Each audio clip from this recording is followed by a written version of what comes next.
Hello kids, welcome to another English lesson. In this lesson, you will learn about the gerunds. Бүгінгі сабағымызда герунди тақырыбымен танысатын боламыз. Герунди сөйлемде етістікке ing жалғану арқылы жасалып, не деген сұраққа жауап береді.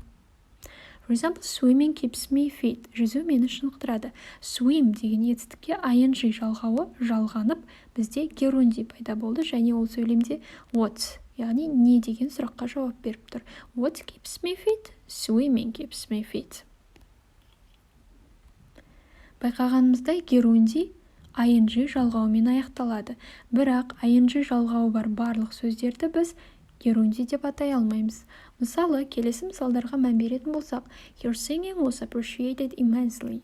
Оның әні өте жоғары бағаланды. Оның ән не деген сұраққа жауап беріп, бұл жерде singing сөзі герунди қызметінде, ал екінші сөйлемде she was singing old film songs.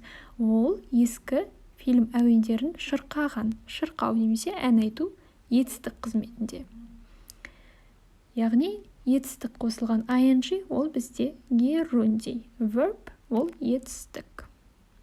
Және де ing жалғауы жалғанған барлық спорт атаулары да герунди деп аталады. Thank you for your attention. Good luck.